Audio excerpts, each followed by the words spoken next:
뜨거운 사랑의 고백입니다. 이 마음을 우리 김한중 담임 목사님께 전해드리고 싶습니다.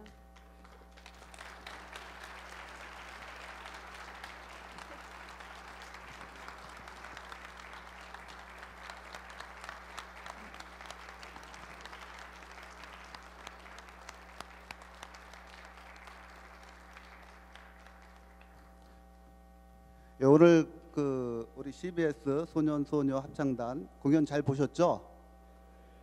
CD로 사셔도 좋고요. 2월 달에 연세대 100주년 기념 콘서트홀에서 정기 연주회가 있다고 하니까 그곳에 가셔서 직접 보셔도 좋을 것 같습니다. 이 자리에 우리 합창단과 함께 CBS 방송 신동원 상무님께서 오셨습니다. 잠시 나오셔서 인사 말씀이 있겠습니다. 박수 치면 노래를 해야 되는데, 아시아 최고의 소년소녀 합창단이 이미 하나님께 영광의 찬양을 올려드렸습니다. 그리고 그 찬양이 우리 마음속에 메아리셨습니다. 우리 소년소녀 합창단은 우리 청와대 국빈만찬의 그 전속 합창단입니다. 그래서 미국에서 대통령 만날 때도 우리 아이들이 같이 비행기 타고 가서 거기서 찬양하고 그래요. 그래서 기독교인들이 이렇게 우리나라에 많은 영향을 미치는데 어릴 때부터 영향을 미쳤으니까 얼마나 큰 증거를 남길까 그런 생각합니다. 우리 CBS 그 어린이 그 성가 대회에서 1등한 친구가 조수미입니다. 커서 조수미가 됐습니다. 그래서 여러분이 관심 많이 가지시면 좋겠고요.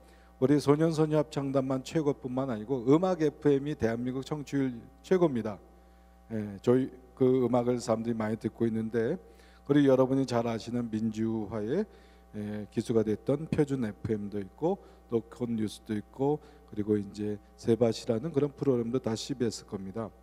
저희가 이제 이 CBS가 하나님께서 원하시는 일이 뭘까 이렇게 생각해 보다가 요즘 스마트폰 중독 시대입니다. 모든 사람들이 다 스마트폰을 끼고 살지 않습니까? 그래서 이 스마트폰에 하나님을 찬양하는 찬양을 흘려보냈으면 좋겠다. 그래서 조이포유라는 그런 크리스천 전문 음악 프로그램을 개국을 했습니다.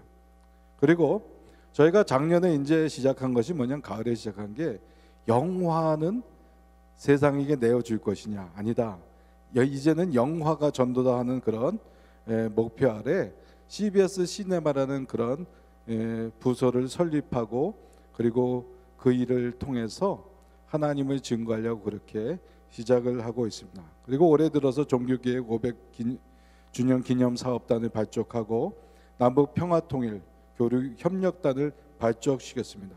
그리고 저희 CBS는 직접 선교지에 나가서 몽골의 게르 교회 20개를 졌고 태국의 기독교 방송 60개를 졌습니다. 그리고 뉴질랜드의 우리나라 농어촌 목회자 자녀들 어학연수를 1년씩 보냈는데 그게 1000명이 됩니다. 그게 다 무료로 가는 거거든요. 그런 일을 했고 일본 선교를 위해서 나가사키 대장정을 시작했습니다. 올해는 크루즈를 하나 띄웁니다. 배를 하나 띄워요. 그래서 그곳에 가서 이제 함께 기도할 것입니다. 해외 14개국의 55개 방송국의 기독교 콘텐츠를 제공하고 있고 지금 이 시간에도 선교사들 다큐멘터리 영화를 찍기 위해서 우간다에 그리고 필리핀에 우리 PD들이 나가 있습니다. 아울러 저희가 말씀드리고 싶은 것은 올해부터 우리가 시작하는 이 중에 한 가지 있는데 그게 뭐냐면 바이블 컬리지입니다. CBS 바이블 컬리지인데 오늘 이제 말씀 전할 우리 조병호 목사님이 바로 CBS 바이블 컬리지를 태동시킬 주인공입니다. 여러분은 관심 많이 가져주시고 좀 많이 기도해 주셨으면 좋겠습니다. 여러분이 CBS를 위해서 기도하시면 신천지가 물러갈 줄 믿습니다. 스마트폰 중독 시대에 우리 사람들의 마음속에 하나님을 찬양하는 찬양이 흘러넘치게 될 줄 믿습니다. 영화판이 전도 현장으로 바뀌게 될 줄 믿습니다.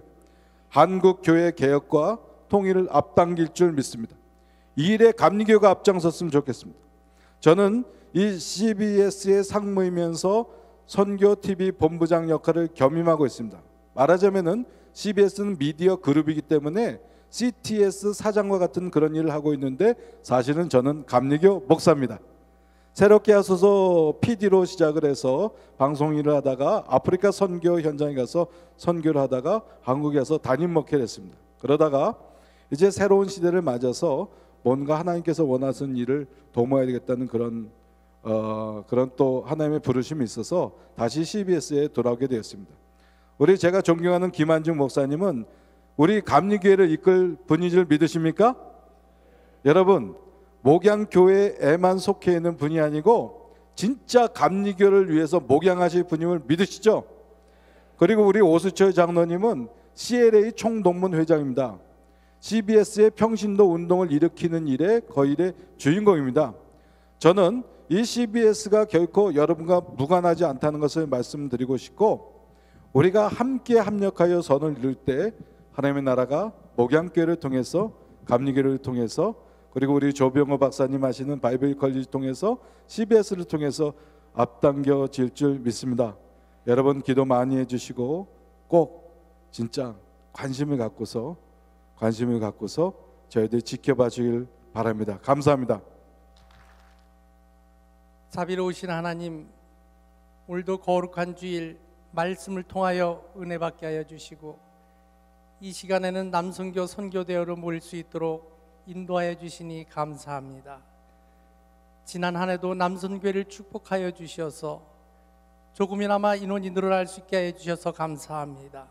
하나님, 올해는 우리 남선교회가 더욱 열심을 내어서 전도에 진력하는 선교회가 되게 하여 주시옵소서. 배가 운동이 일어나는 선교회가 되게 하여 주시옵소서. 오늘 함께 볼 하나님의 말씀은 3,500성 모두가 차고 신약성경 넘치는 예배소서 1장 17절입니다. 오늘 함께 볼 하나님의 말씀은 신약성경 예배소서 1장 17절입니다. 우리 주 예수 그리스도의 하나님 영광의 아버지께서 지혜와 계시의 영을 너희에게 주사 하나님을 알게 하시고 오늘 우리에게 주시는 하나님의 말씀입니다. 아멘. 네, 오늘 우리에게 오셔서 말씀해 주실 강사님을 잠깐 소개하겠습니다. 성경 통독원이라고 있습니다. 성경은 깊이 묵상하는 훈련도 해야 되지만 전체를 통으로 읽는, 그러니까 나무도 보고 숲도 보는 일이 있어야 되는 것처럼 성경을 깊이 연구하고 묵상하는 일도 하지만 전체 흐름 속에서 하나님이 뭐라고 말씀하시는지를 듣는 굉장히 중요한 일이죠. 둘이 같이 조화를 이루어야 되는데 우리 성경 통독원의 원장님이십니다. 그리고 하이 기쁨교회 담임 목사님이시기도 하고요. 아마 여러분들이 많이 들으셨으리라고 생각합니다. 성경과 5대 제국이라고 하는 아수르, 바벨론, 페르시아, 헬라, 로마. 아마 이 제국을 이해하지 못하면은 구약 성경을 이해할 수 없는 굉장히 중요한 내용들을 책을 쓰셔서 2011년에 한국 기독교 출판 문화상 대상을 수상한 그런 책을 저술하기도 하셨습니다. 오늘 저한테 선물로 갖다 주셨어요. 제가 가지고 있는 책입니다, 사실. 그리고 제사장 나라, 하나님 나라, 그런 귀한 책도 쓰셨는데, 여러분들이 성경을 읽으면서 이런 책들을 겸해서 같이 읽으면 성경을 이해하는 데 큰 도움이 되리라고 생각합니다. 오늘 이렇게 직접 오셔서 우리에게 귀한 말씀 전해주시게 될 텐데, 우리 조병호 목사님 큰 박수로 맞이하시기 바랍니다. 할렐루야. 예, 나오실 때까지 계속 박수로. 이 책 얇은 책입니다. 책의 두께를 말할 때 대략 220-30쪽을 기준으로 얇다 두껍다를 말합니다. 초중고등학교 교과서 다 합하면 267권으로 두 팔을 벌려 들어야 됩니다. 그런데 두 손가락으로 들을 수 있습니다. 얇은 책입니다.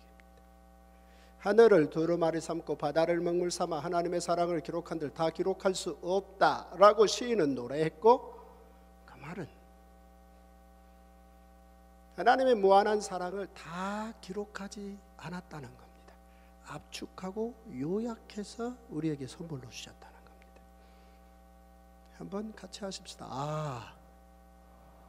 없다. 자, 이 말 속에는 부분 읽지 말자는 얘기입니다. 얇은 책을 부분을 따로 읽을 이유가 없습니다. 처음부터 끝까지. 이 책은 얇은 책입니다. 또 하나, 두 번째, 이 책은 소리내서 읽을 만한 유일한 책입니다. 저는 약 한 7년 전에 성대를 수술하고 기도원에서 석 달 동안 말 못하고 머문 적이 있습니다. 그때 기도했습니다. 하나님, 이 성대 돌려주시면 성경 소리내서 읽고 싶습니다. 그리고 성대가 회복이 되었고 그 이후 하루에 10시간씩 100일 동안 이 책을 소리내서 읽었습니다. 100일 내내 울었습니다. 저는 21살 때 어머니 돌아가시고 3박 4일을 울어본 적이 있습니다. 그런데 이후 저는 100일 동안 하루도 쉬지 않고 울었습니다. 목이 아파서 운 게 아닙니다. 소리내서 읽다 보니 이 내용이 너무 감동이 되어서 견딜 수가 없어서 울고 또 울었습니다. 우리 주님 세례받고 올라오시는데 하늘에서 쪽지 한 장 내려온 게 아닙니다. 음성이 들립니다. 이는 내 사랑하는 아들이다. 십자가에서 하나님 어찌하여 나를 버리시나이까 라고 우리 주님 하늘을 향해서 소리하는데 우리 하나님 침묵하십니다. 뭐라 답변하시겠습니까? 그 순간에 소리내서 읽을 만한 책. 그때 제가 이 책을 녹음을 했습니다. 그래서 저희 자녀들에게 건넸습니다. 그때 녹음한 이유는 저 죽으면 제 장례식 때 창세기 1장을 듣기 시작해서 장례식 마감하는 3박 4일이 끝나면 요한계시록 마지막 장까지 들으라는 겁니다. 이제 하늘의 아버지 음성을 듣기 시작하라. 그런 소망을 가지고 전체를 녹음했더랬습니다. 제가 2년 전 재작년 3월 달에 그걸 앱으로 올렸고 지금 약 한 70만 명이 그걸 다운로드 받아서 듣고 있습니다. 소리내서 읽을 만한 유일한 책. 여러분들 목소리가 더 늙어가시기 전에 성경을 소리내서 읽어서 여러분 자녀들에게 남길 수 있는 그런 소망들을 가지셨으면 좋겠습니다. 첫 번째, 얇은 책이다. 두 번째, 소리내서 읽을 만한 유일한 책이다. 세 번째, 이 책은 1년에 10번 읽거나 들을 책이라는 거죠. 1년에 몇 번이요? 10번. 이 또한 제가 한 8년 전에 성경은 1년에 10번 읽을 책이라고 주장했고 저희 사랑하는 큰딸이 그 해에 성경을 10번을 읽었습니다. 그리고 난 후 저에게 소감을 말합니다. 아빠, 이 책을 1년에 10번이나 읽었는데 그러면서 뒤끝을 흐립니다. 느꼈습니다. 아, 내년에 이거 꼭 계속 읽어야 되나라는 질문이 들어있다는 거. 그래서 제가 평생 제 사랑하는 딸이 가져갈 선물을 줄 조로의 기회다 싶어서 사랑하는 딸아, 이 책은 1년에 쉬지 않고 10번을 읽어야 그 내용을 모른다는 사실을 깨달을 수 있는 책이란다. 제 딸의 얼굴이 밝아졌습니다. 그리고 그 해에 8번을 더 읽었습니다. 이제 한 2달만 지나면 100번을 읽습니다. 가끔 전화로 아빠 요즘 예레미야서 읽고 있는데 진도를 뺄 수가 없어. 너무 재미있어서 진도를 뺄 수 없다는 겁니다. 제 딸은 영국에서 변호사 합니다. 처음 로스쿨을 입학해서 첫 시험을 봤는데 한 15분 정도 시간이 남아서 나왔대요. 그랬더니 친구들이 절망하지 말라는 문자가 쇄도했대요. 그런데 별 중요한 시험은 아니었지만 그 시험의 결과는 900명 가운데 1등 한 겁니다. 뭐 공부를 좀 하는 편이었는데요. 그 유로피언 EU법 같은 경우는 꽤 까다로운 법이랍니다. 그런 법은 공부를 잘해서 디스팅션이 나오고요. 퍼블릭 컴퍼니 로라고 이 주식 상장법은 너무 까다로워서 공부하는 그쪽으로 전공하고 공부하는 학생들이 많지 않답니다. 근데 제 큰딸은 약 한 78점, 70점이면 만점인데 거의 78점 정도 나옵니다. 그런 중요한 나름의 지 인생이 걸린 시험을 볼 때도 아침에 1시간 반씩 반드시 성경을 읽습니다. 컨디션이 가장 좋을 때. 그렇게 해서 지금 이제 한두 달 지나면 100번을 읽고 그 책을 저의 서재에 갖다 놓고 또 101번째는 다른 책으로 또 시작을 하게 돼요. 1년에 10번 읽을 책입니다. 제 둘째 딸은 영국 캠브리지 대학에서 고고학, 그러니까 문화유산을 전공으로 지금 박사학위 논문 쓰고 있습니다. 제 아들은 이제 21살짜리인데 대통령이 되는 게 꿈입니다. 저희 큰 딸은 대한민국의 대법원장 되는 게 꿈이고, 둘째 딸은 유엔 사무총장 되는 게 꿈이고, 셋째 아들은 소박하게 대한민국 대통령 되는 게 꿈인데요. 저스트 꿈입니다. 조건은 딱 하나입니다. 1년에 성경 10번씩 읽는다. 그리고 평생 11조 한다. 저와 제 동생이 목사입니다. 우리 집안에 목사 둘이면 되고, 너희들은 1년에 성경 반드시 10번씩 읽는다는 거죠. 우리 오장로님이 올해 1년에 5번 내지 6번 하시겠다고 그랬는데, 오장로님 몇 번이라 그랬습니까? 올해? 이건 말이 되지 않습니다. 제가 말한 성경 1년에 10번은 5살 아이들에게입니다. 그렇다면 1년에 몇 번 하셔야 될 것 같습니까? 지금 혹시 40대세요? 40대는 평소에 안 해오셨으면 한 20번, 50대는 한 25번, 60대는 한 30번. 이제 하나님 별 날이 많지 않으신 분들은 1년에 한 50번씩 읽으셔야 될 겁니다. 1년에 10번. 자, 첫째 어떤 책이라고요? 첫째, 얇은 책입니다. 둘째는요, 소리내서 읽을 만한 유일한 책이라는 겁니다. 눈으로 읽다 보면 10페이지 읽고 나서 덮으면서 아, 내가 딴 생각하고 읽었구나, 그때 확인해요. 그러나 소리내서 읽다 보면 한 줄만 가다가 발음이 꼬이면 아, 내가 지금 딴 생각하고 있구나라고 정신 차려요. 그 다음 1년에 몇 번이요? 여러분 연세에 맞게 대답해 주세요. 지금 현재로 1년에 몇 번이요? 오장로님 몇 번이요? 진도 나갑시다. 빨리 답변하세요. 올해 몇 번이요? 네, 확실하게 합시다. 목사님 들으셨죠? 네.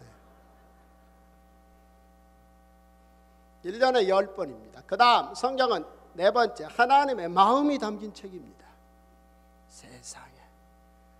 창세기 1장에 보면 하나님께서 천지를 창조하신 첫날 불만으로 마무리하시는 게 아니라 만족으로, 기쁨으로 만족을 하십니다. 좋았다는 겁니다. 굿. 둘째 날도 마찬가지입니다. 좋으셨다. 계속 반복해서 여섯째 날은 심히 좋으셨다라고 말씀하십니다. 무슨 말입니까? 하나님의 마음을 성경 창세기 1장에 충분히 드러내셨다는 거예요. 그 다음 몇 장 내려가면 창세기 6장에 가면 하나님께서 마음에 한탄하셨다는 겁니다. 속이 상하셨다는 겁니다. 그래서 노아 홍수 사건 준비하셨다는 겁니다. 이렇게 창세기 1장부터 창세기 6장, 그런가 하면은 아브라함과 모리아산 이야기 등등 성경에 하나님의 마음을 충분히 드러내셨습니다. 그래서 말합니다. 나는 마음이 온유하고 겸손하니 내게 배우라. 이 말은 우리가 온유하고 겸손한 마음을 가지고 태어나지 않았다는 겁니다. 우리 마음은 두 가지 중에 하나입니다. 비굴하든지 거만하든지.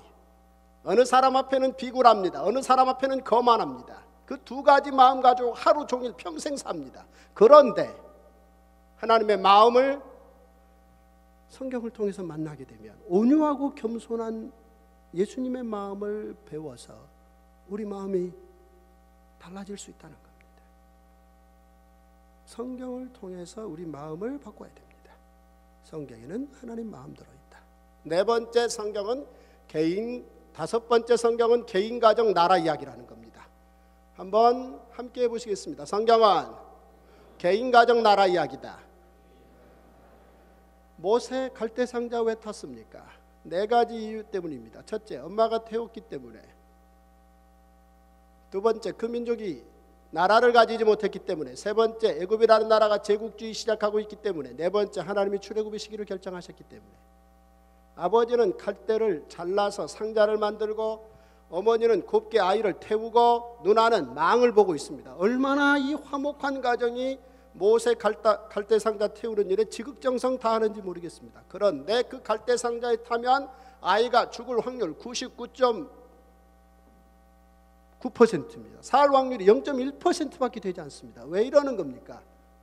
왜 온 가족이 힘을 합해서 아이를 갈대 상자에 집어넣는 것입니까? 그 이유는 그 민족이 나라를 가지지 못했기 때문입니다. 다시 말해서 모세 개인입니다. 그런가 하면은 엄마, 아빠, 누나 다 동원한 가정 이야기입니다. 그리고 그 민족과 나라 이야기라는 거죠. 모세 이야기만 그렇습니까? 우리 예수님의 탄생 이야기는 어떻습니까? 우리 예수님이 베들레헴에 탄생하셨습니다. 개인입니다. 마리아와 요셉이 베들레헴에 갔습니다. 그런데 왜 헤롯이 거기에 자객들을 보냅니까? 유대인의 왕으로 태어나셨기 때문입니다. 즉 개인, 가정, 나라 이야기라는 겁니다. 성경은 어느 사건을 봐도 개인 이야기로 머물지 않습니다. 거기엔 개인, 가정, 나라 이야기 세 가지가 묶여 있다는 겁니다. 따라서 성경은 어떤 책이냐? 다섯 가지.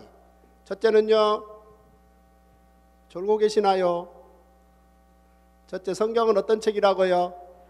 두 번째는요, 세 번째는요, 이 동네가 좀 젊습니까?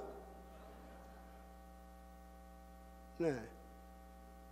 이 동네 좀 크게 말하세요. 첫 번째는요, 두 번째는요, 세 번째는요, 네 번째는요, 다섯 번째는요.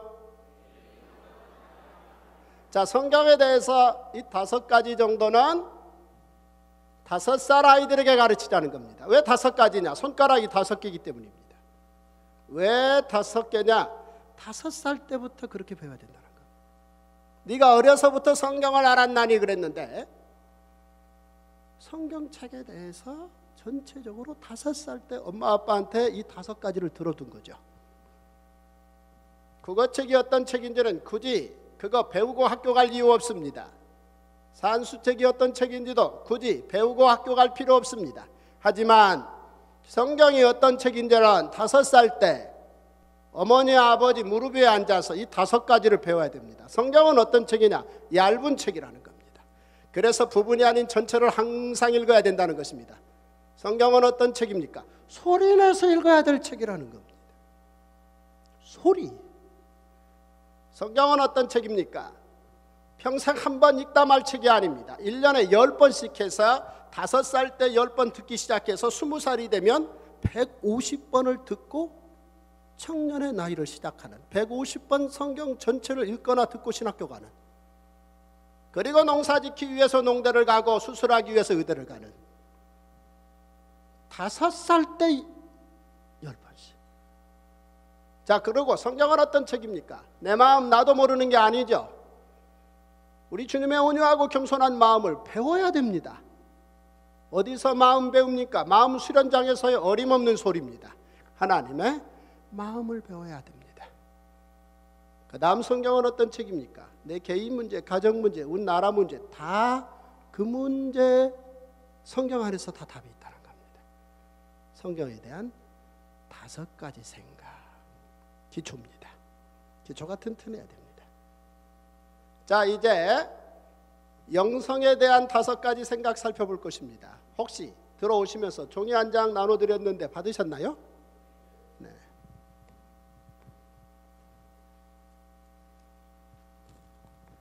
펼쳐주세요. 그리스도인의 영성이란 무엇인가? 영적이라는 말. 자, 꽃보다 할배다. 어떻습니까? 이 동네 동의하시겠습니까? 꽃배다 할배다? 꽃보다 할배? 꽃보다 아름다운 게 어디 있어요, 세상에. 그런데 꽃보다 아름다운 건 딱 하나 있습니다. 꽃보다 영성입니다. 이 땅에 있는 수많은 아름다운 꽃보다도 더 아름다운 게 하나 있다면 영적이라는 말이에요. 그런데 그 영적이라는 말을 우리 그리스도인들은 어떻게 5살 아이들에게 가르치기 시작해야 되는가? 그게 좋은 것이라면 5살 때 부모를 통해서 배워야 될 터인데 5살 아이들에게 어떻게 우리가 영성이라는 걸 가르칠 것인가? 그 기초를 간단하게 살필 것입니다. 영적이다. 세상의 수많은 사람들이 영적이라는 말 아주 좋아합니다. 그런데 그리스도인에게 영적이라는 말은 무엇인가? 5가지입니다. 한번 따라서 하십시오. 알고, 믿고, 순종하고, 체험하고, 영광 돌리는 것이 그리스도인의 영성이다. 5살 아이들에게 이렇게 가르친다는 거죠. 먼저 알고입니다. 자, 계시의 책 성경을 통해서 하나님을 알 수 있다. 같이 한번 읽겠습니다. 시작. 계시의 책 성경을 통해서 하나님을 알 수 있다. 그 두 곳, 그 본문 두 곳 같이 한번 읽어주십시오. 시작. 우리 주 예수 그리스도의 하나님 영광의 아버지께서 지혜와 계시의 정신을 너희에게 주사 하나님을 알게 하시고 어려서부터 성경을 알았나니 모든 성경은 하나님의 감동으로 된 것으로. 자, 낮과 밤, 봄, 여름, 가을, 겨울 변화하면서, 즉 지구가 움직이면서 발생하는 현상들이죠. 낮과 밤은 지구가 자전하면서, 봄, 여름, 가을, 겨울은 지구가 공전하면서, 지구가 태양을 중심으로 1년에 한 바퀴를 도는데 1시간에 10만 7천 킬로미터 속도를 내고 있습니다. 우리 목사님 오장로님 어디 가셨습니까? 네, 저분 지금 걸어오시는 게 속도가 나지 않습니다. 여러분 차로 1시간에 얼마까지 속도를 내보셨나요? 지구가 얼마나 빠른 속도로 움직이고 있는 건지 1시간에 10만 7천 킬로미터라는 겁니다. 정말 무서운 속도로 움직이고 있습니다. 그 속도가 쉬지 않고 움직여야 한국의 경우는 사계절이 나타나는 거죠. 자, 그러면서 1년에 4km 정도 태양으로부터 지구가 멀어진대요. 천지를 창조하신 하나님께서 창조 때 만들어 놓은 관계 설정입니다. 이런 걸 인간들은 대우주라 그러는데 수금지와 목토 천의 명의 이 관계를 연구를 통해서 인간들이 발견할 수 있습니다. 그런데 우리 인간에게는 또 하나, 우리 이 창조물 안에는 또 하나 인간이라는 소우주를 만드셨습니다. 그래서 우리가 작지만 우리를 소우주라 그래요. 왜냐하면 수금지와 목태 천의 명이라는 그 거대한 구조를 작은 인간이 연구해서 정확하게 그 시스템을 알아냈다는 거죠. 그 정도로 대단한 존재가 인간입니다. 우리 하나님은 이렇게 소우주와 대우주를 창조하셨는데요, 아무리 소우주가 자기 존재를 깨닫고 대우주의 전체 이 모든 인과관계의 시스템을 다 깨닫는다 할지라도 창조 작품 안에서 머무는 거죠. 자, 이걸 영성이라고 말하지는 않습니다. 그런데 놀라운 것은 하나님께서 소우주인 인간에게 소우주와 대우주를 창조하신 당신 자신이 누구신지를 딱 계시를 통해서 확실하게 딱 드러내셨는데 그게 성경이라는 거죠. 그래서 영성의 시작은, 기독교 영성의 시작은 계시의 책 성경을 아는 데에서 출발한다는 겁니다. 와우 해주세요. 진짜 와우 할 얘기는 이런 얘기밖에 없는 겁니다. 여러분들의 표정이 정말 놀라워요. 와우. 계시의 책 성경을 통해서 소우주와 대우주를 창조하신 하나님이 누구신지 우리에게 알려주셨다. 오직 계시의 책 성경만을 통해서입니다. 그래서 그 계시의 책 성경을 아는 게 영적인 것의 시작입니다. 그런데 놀라운 것은 어려서부터 알 수 있대요. 바울이 디모데에게 말합니다. 네가 어려서부터 성경을 알았나니. 세상에 이 땅의 많은 창조의 원리들은 어려서 깨우치기가 쉽지가 않습니다. 그리고 그 어려서 좀 물리를 깨우치면 그걸 천재라고 말합니다. 그런데 바울은 디모데에게 네가 천재라서 계시의 말씀을 알았다는 게 아니고 계시의 말씀을 어린 시절부터 하나님이 너에게 알게 했다는 겁니다. 따라서 5살 때부터 계시의 말씀인 성경을 알 수 있다는 겁니다. 와우 해주세요. 와우. 성경을 아는 것, 이것이 영성의 첫 단계요, 시작이라는 겁니다. 따라서 성경을 모르면 기독교 영성은 시작 못하는 겁니다. 첫 번째, 계시의 책 성경을 알고, 두 번째, 계시의 책 성경을 믿고입니다. 두 번째 부분 같이 한번 읽어보시겠습니다. 믿고 부분 같이 읽습니다. 시작. 믿고 하나님의 일은 기록된 예수를 믿는 것이다. 자, 말씀 세 곳 읽어주세요. 시작. 우리가 어떻게 하여야 하나님의 일을 하오리까? 예수께서 이르시되 하나님께서 보내신 일을 믿는 것이 하나님의 일이니라. 믿음이 없이는 하나님을 기쁘시게 못하나니. 모세와 모든 선지자의 글로 시작하여 모든 성경에 쓴 바 자기에 관한 것을 자세히 설명하시니라. 어떤 사람이 마음 먹고 우리 주님께 질문을 던졌습니다. 어떻게 하면 하나님의 일을 하오리까? 우리 주님이 그 질문을 들으면서 기쁘셨습니다. 야, 좋다. 그러면서 말씀하시기를 하나님이 보내신 자를 믿는 것이 하나님의 일이다. 이렇게 말씀하셨습니다. 자, 하나님이 보내신 자 예수를 믿는 것이 하나님의 일이라는 거죠. 그런데 문제는 예수는 누구냐는 거죠. 자, 성경에 예수가 누구인지 나와 있습니다. 충분히 나와 있습니다. 따라서 예수를 알고, 즉 성경을 통해서 예수를 알고 그 예수를 믿는 건데, 문제는 성경을 통한 예수를 믿어야 된다는 거죠. 다시 말해서 자기가 만든 예수 믿으면 안 된다는 거죠. 무슨 얘기입니까? 성경을 덮어놓고 1년에 한 번도 제대로 읽지 않고 평생 한 번도 읽지 않고 예수 잘 믿고 있대요. 가만히 들어보면 저 사람 자기가 만든 예수 믿고 있습니다. 예수는 이렇대요. 가만히 들어보면 성경적이지 않아요. 성경에 그런 말 없습니다. 다만 자기가 예수는 이럴 거라고 상상해서 만든 예수를 튼튼히 붙잡고 있는 거죠. 기록된 예수입니다. 우리 주님이 말씀하십니다. 성경, 모든 성경의 기록이 나에 관한 것이다. 자, 예수에 관한 얘기가 사복음서라는 건 당연한 거지요. 예수님이 베들레헴에서 태어나셨다.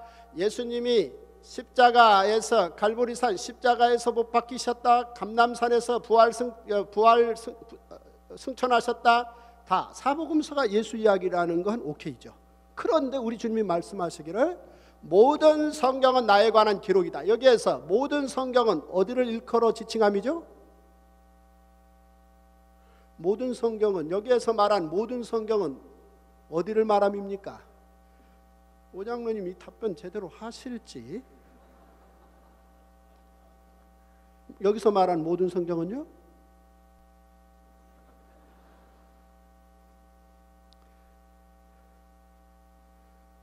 우리 임광택 권사님? 네. 아주 훌륭하신 장로님. 여기에서 말한 모든 성경은 어디를 말함이죠? 구약 39권입니다. 아직 신약 기록이 없을 때니까요. 따라서 구약 39권의 모든 기록이 누구에 관해서라고요?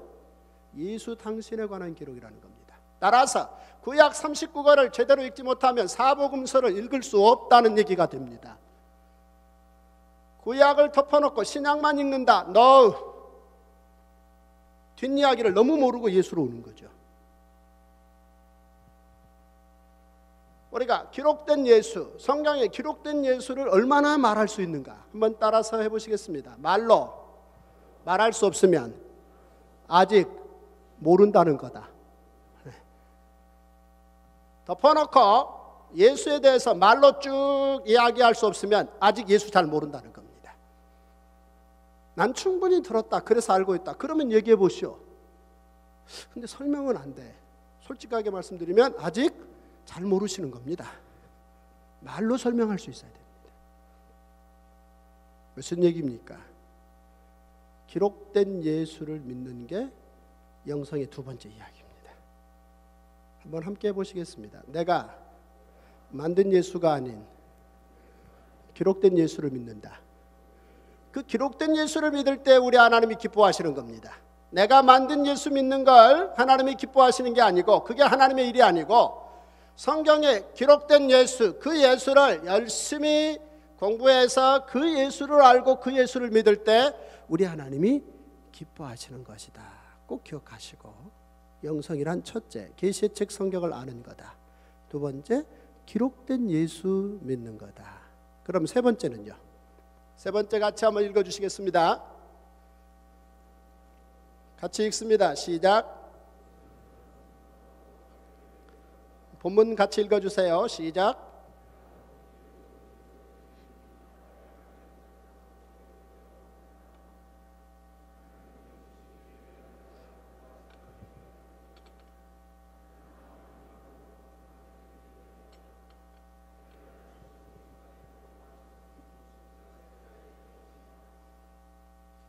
와우, 여러분들 상당히 실력이 높으신 것 같아요. 칭찬하신 건데도 가만히 바라보시는 건 수준이 좀 낮으신 거고요. 실력 아주 좋으세요. 멋있는 교회입니다. 자, 기록된 예수를 가만히 만나보면 그분의 특징은 살아계신 하나님께 순종하는 겁니다. 무슨 수로 순종을 해요? 순종이 뭔지 아냐는 거죠. 뭔가 힘이 센 것처럼 느껴져서 그냥 무턱대고 무릎을 꿇는 법이나 배우고 사는 거죠. 인생 그렇게 사는 거죠. 정말 예수를 만나보면 순종이 뭔지를 본다는 거죠. 그래서 영성이란 예수처럼 순종하는 게 세 번째라는 거죠. 첫 번째는 계시책 성경을 아는 겁니다. 성경 덮어버리면 영성은, 기독교 영성은 시작되지 못합니다. 그리고 성경을 열면 예수를 만날 수 있다는 거죠. 그리고 그 예수를 믿을 수 있어요. 그런데 그 예수의 삶에 들어가 보면 하나님께 뭐하고 계시다고요? 순종하고 계시다는 거예요. 이 단어 알 수 있겠냐는 거죠. 와우 해주세요.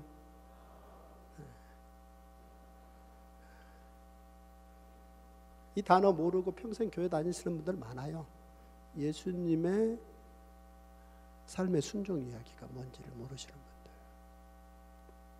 자, 그런가 하면 네 번째는요, 체험한다는 겁니다. 30배, 60배, 100배의 기적을 체험한다. 본문 두 곳 읽어주세요. 시작.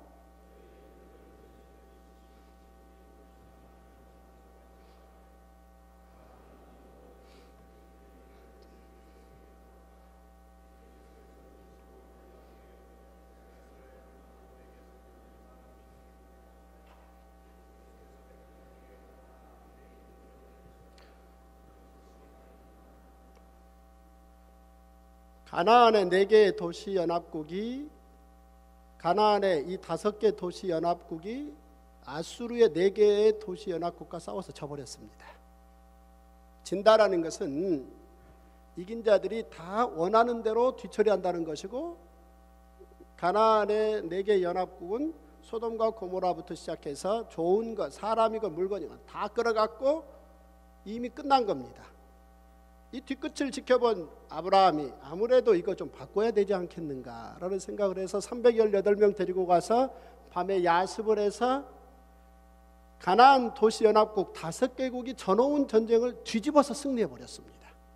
그래서 대단한 승리를 이끌고 돌아오는데 어느 길목에 멜기세덱이 딱 있다가 어이 아브라함 너 알지? 그랬습니다. 알지? 그러자 아브라함이 물론이죠. 그리고 내놓은 게 11조입니다. 그러면 멜기세덱이 아브라함에게 너 알지? 이 말이 무슨 뜻이겠습니까? 뭘 알지? 였습니까? 첫 번째, 두 번째, 세 번째 옆에서 가운데 계신 분. 하나, 둘, 셋, 하나, 둘. 네. 아니, 왜 11조를 내놨어요? 뭘 알지 했길래, 멜기세덱이 뭘 알지 했기 때문에 11조를 내놨습니까? 네, 아주 좋아요. 훌륭하대요. 야, 너 이거 이긴 거 하나님의 기적인 거 알지? 이 말입니다. 318명 데리고 가서 전쟁을 뒤집어 놨잖아요. 이게 뭐였다고요? 기적이었다는 겁니다. 아브라함이 그 말을 알아듣는 거죠. 아이, 그럼요. 그리고 11조를 내놨다는 겁니다. 기적이라는 말. 자, 우리 인간 사회는 두 가지 단어를 가지고 날개짓을 합니다. 하나는 문명이요, 하나는 기적입니다. 어린 아이들이 가끔 그런 표현 써요. 기적이에요, 기적. 자, 그 말은 기적이 있다는 얘기죠. 아이가 그런 표현을 할 적에는 아이 나름대로 인과관계에 바탕을 둔 어떤 문명이 있다는 거고, 그것을 능가했다는 얘기입니다. 그럼 문명이란 뭡니까? 바람과 함께 사라지다. 뭐가 사라졌다는 겁니까? 애슐리가 독백처럼 한 얘기. Civilization has gone with the wind. 문명이 바람과 함께 전쟁통에 사라져버렸다, 그런 뜻입니다. 문명이란 뭔가? 그는 이를테면 인간이 생각이라는 걸 합니다. 그런데 생각의 방향이 세 가지인데요. 첫째는 내가 누구인가를 생각합니다. 존재에 대한 물음이죠. 이걸 이제 문학과 역사까지 합해서 인문학이라고 말하고, 또 하나는 자기가 누구인지 발견을 해도 자기 혼자는 별 성과 낼 수 없다라는 생각을 하게 됩니다. 너와 함께 가야 됩니다. 그래서 계약도 맺고 사회학도 하는 거죠. 법학도 하는 거죠. 이것을 사회과학이라고 말합니다. 내가 누구인지 너와 함께 가기로 합의를 했지만 낮과 밤이나 봄, 여름, 가을, 겨울을 제대로 파악하지 못하면 헛수고가 되는 겁니다. 왜냐하면 봄에 씨 뿌리고 가을에 거두어야지 가을에 씨 뿌리면 안 되기 때문입니다. 따라서 이런 우리가 기반을 두고 있던 수금지와 목토 천해명을 전체를 크게 보고 연구하는 게 자연과학입니다. 이 세 가지를 합하면 문명이 나옵니다. 문명은 21세기 문명만 나오는 게 아니고 고대 문명도 있었고 중세 때 문명도 있고 지금의 문명도 있고 앞으로의 문명도 있을 것입니다. 인간이 만들 수 있는 가장 월등한 그 시대의 창작물이 문명입니다. 그런데 인간 삶은 그 문명만 있는 게 아니라 그것을 능가하는 기적이 있다는 겁니다. 따라서 아브라함은 지금으로부터 4,000년 전에 바로 318명 데리고 가서 전쟁터에서 기적을 체험했다는 얘기입니다. 와우 해주세요. 와우, 대단한 일입니다. 세월이 많이 지났습니다. 우리 예수님을 지켜본 어느 백부장이 와우, 저분 대단한 분이다 라고 속으로 판단하다가 급기야 그분에게 도움을 받기로 작정하고, 예수님, 제 종 좀 놔주셨으면 좋겠는데요. 그러자 예수님이 토달지 않으시고, 그래, 가자. 스탑. 아니요, 말씀만 하세요. 우리 주님이 깜짝 놀라셨어요. 헐, 와우. 우리 주님 놀래키기 쉽지 않거든요. 물론 우리는 항상 놀래켜요. 왜냐하면 설교 시간에 졸고 얼마나 놀라시겠어요. 편안하니.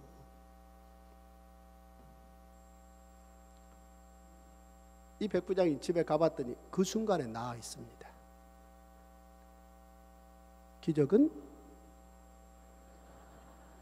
아브라함 때나 2000년이 지나고 그 백부장 때나 지금 현재나 하나님의 기적은 쉬지 않는다는 겁니다. 이걸 체험하는 거죠. 이게 영성의 네 번째입니다. 그러니까 영성의 첫 번째는 계시의 책 성경을 아는 것이고, 두 번째는 기록된 예수를 믿는 거고, 세 번째는 예수처럼 순종하는 거고, 순종하는 예수의 사람들에게 하나님의 기적은 체험되는 거고, 문명을 통해서만 인간은 하나님의 통치를 받는 게 아니라 기적이 발생한다는 거죠. 그 다음 다섯 번째, 영광을 돌린다 이 말입니다. 자, 같이 읽어주세요. 5번째 시작.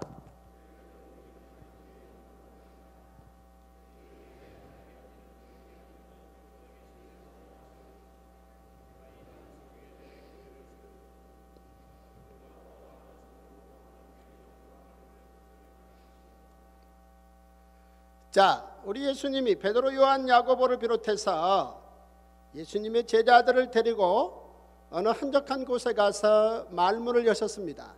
도대체 사람들이 나를 누구라고 평가하더냐? 나온 이야기는 대략 3가지입니다. 엘리야, 예레미야, 세례 요한입니다. 와우 해주세요. 우리 예수님 당시로부터 3년 전에 세례 요한의 그 모습과 예수님을 오버랩 시켰다는 거, 이거 굉장한 겁니다. 그런가 하면 600년 전 예레미야와 예수님을 묶었다. 900년 전 엘리야와 예수님을 묶었다. 3년 만에 우리 예수님이 사람들에게 대박난 표현입니다. 이게 별로 안 놀라시는데요, 이건 놀랄만한 일입니다. 와우 해주세요. 그런데 이제 그걸 바탕에 우리 예수님이 그러면 너희들은 나를 누구라 하느냐, 그 다음 단계로 물었을 때 베드로가 정답을 냈습니다. 주는 그리스도시요 살아계신 하나님의 아들입니다. 와우, 99점이 아니라 100점이 나와버린 겁니다. 와우 해주세요. 그 11명의 제자들이 얼마나 부러워했는지 여러분들은 상상도 못하십니다. 이야. 자, 그런 월등한 답을 하고 얼마 있지 않아서 베드로는 바로 갈릴리에서 새벽에 우리 주님과 또 마주 앉아서 우리 주님의 질문을, 이제 12제자, 11제자가 아닌 베드로를 지목해서 우리 주님이 질문을 던집니다. 네가 나를 사랑하느냐? 몇 번 물었죠? 3번을 물었습니다. 자, 3번 다 사랑한다고 답을 했고, 우리 주님은 그래 됐어 라고 말씀하시지 않고 뭐라고 말씀하셨죠? 뭐라고 말씀하셨습니까? 내 양을 치라. 또요? 또 뭐라 말씀하셨죠?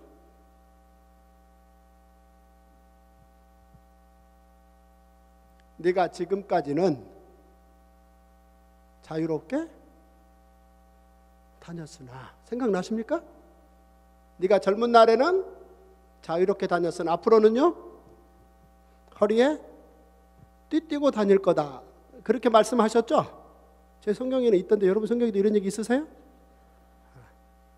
자, 이 말을 들은 당사자인 베드로와 베드로의 동료들 10명이 우리 주님의 이 말씀이 무슨 뜻인지 정확하게 이해했어요? 못했어요?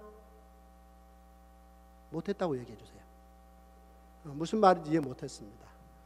그런데 그 사건이 있고 30년 후에 우리 주님이 30년 전에 그 말씀이 무슨 말씀이었는지 30년 후에 깨달았다는 얘기가 요한복음에 나옵니다. 그 무슨 얘기입니까? 자, 우리 주님 승천하시고 30년이 지나고 로마 제국이 AD 64년에 로마 대화재 사건의 범인으로 엉뚱하게 기독교인을 지목하더니 200명을 한꺼번에 척살해버립니다. 이때 베드로도 바울도 그 200명 안에 포함됩니다. 다행인지 이때 바로 요한만 뒤로 한 발 빠집니다. 그런데 요한이 자기 예수님 속에서의 그 얘기를 써놨습니다. 30년 전 우리 주님이 생선을 구워서 그들에게 아침을 대접하면서 베드로에게 네가 나를 사랑하느냐 3번 묻고, 그 다음 네가 지금까지 네 마음대로 다녔는데 앞으로는 네 허리에 띠고 다녀야 된다, 이 말씀하신 게 무슨 말씀인지 요한은 써놓기를 베드로가 어떠한 죽음으로 하나님께 영광을 돌릴 것인지를 그때 말씀하심이라, 그렇게 얘기를 합니다. 무슨 얘기입니까? 죽음의 순간까지 하나님의 영광을 돌린다는 겁니다. 요한이 그걸 지켜보고 그렇게 써놨습니다. 우리 인생은 죽는 순간에도 하나님의 영광. 그러니까 부활하신 주님을 만난 베드로가 30년 내내 하나님의 영광을 위해서 살았고, 엉뚱하게도 AD 64년에 로마가 기독교인들에게 그렇게 처절한 박해를 해서 그들의 숨통을 끊어갈 때도, 그 순간에도 베드로가 하나님의 영광을 돌리며 생을 마감했다. 그가 어떠한 죽음으로 하나님께 영광을 돌려야 될 것인지를 우리 주님 미리 말씀하셨다라고 30년 후에 요한복음에서 나타낸 얘기입니다. 자, 따라서 영성이란 뭔가 5가지입니다. 첫째는 계시의 책 성경을 알고, 두 번째는요, 예수, 기록된 예수를 믿고, 세 번째는요, 예수처럼 순종하고, 네 번째는요, 기적을 체험하고, 다섯 번째는요, 영광을 돌린다. 알, 믿, 순, 체, 영광. 요 5가지. 자, 이게 세상에서 말한 수많은 영적인 이야기와는 본질적으로 다른 그리스도인의 영성이라는 겁니다. 기초 중에 기초입니다. 왜 5가지인가? 5살 때 알아야 되며 손가락이 5개니까. 그래서 이 정도는 우리가 5살 때부터 부모에게 배워야 된다. 그래서 5살 때부터 꽃보다도 그리스도인이 더 아름다운 사람이다. 영적 삶을 사는 거다. 영적 삶을 사는 게 그렇게 어려운 이야기가 아니고, 바로 이렇게 어렸을 때부터 성경을 아는 순간부터 우리는 영적인 삶을 사는 것이다. 이게 그리스도인이다. 이렇게 말해 주실 수 있어야 된다는 겁니다. 올 1년 이것을 성공하는 각 여러분들의 가정이 되기를 주의 이름으로 축원합니다. 성경에 대한 5가지, 영성에 대한 5가지. 성경에 대한 5가지. 왜 5가지라고요? 손가락이 5개고. 왜 5가지라고요? 5살 때 배워야 된다는 겁니다. 영성에 대한 5가지. 왜 5가지라고요? 손가락이 5개고 5살 때부터 이 정도는 알아야 된다는 겁니다. 이게 기초 중에 기초라는 거. 자, 정말 성경에 기초한 영적 삶을 살아가시는 올 2016년 한 해가 되시기를 바라고, 올해 안에 성경 10번 기준으로 해서 여러분 자녀들은 10번, 여러분들은 20번, 20번이 용기가 안 내신 분들은 19번, 이렇게 각오 결심하시기 바랍니다. 몇 번이라고요? 19번 합시다. 몇 번이요? 19번. 별의별 과대 목표를 다 세우는데 항상 성경과 관련해서는 현실적으로 요절 3구절 외워야 되겠다고 목표 세우시는, 그래서 끝까지 성경만 모르고 인생 마감하는 그런 참으로 쓸쓸한 인생으로 여러분들이 스스로 끝내지 마시고 과감하고 용기 있게 올 1년 최소 10번 하십시오.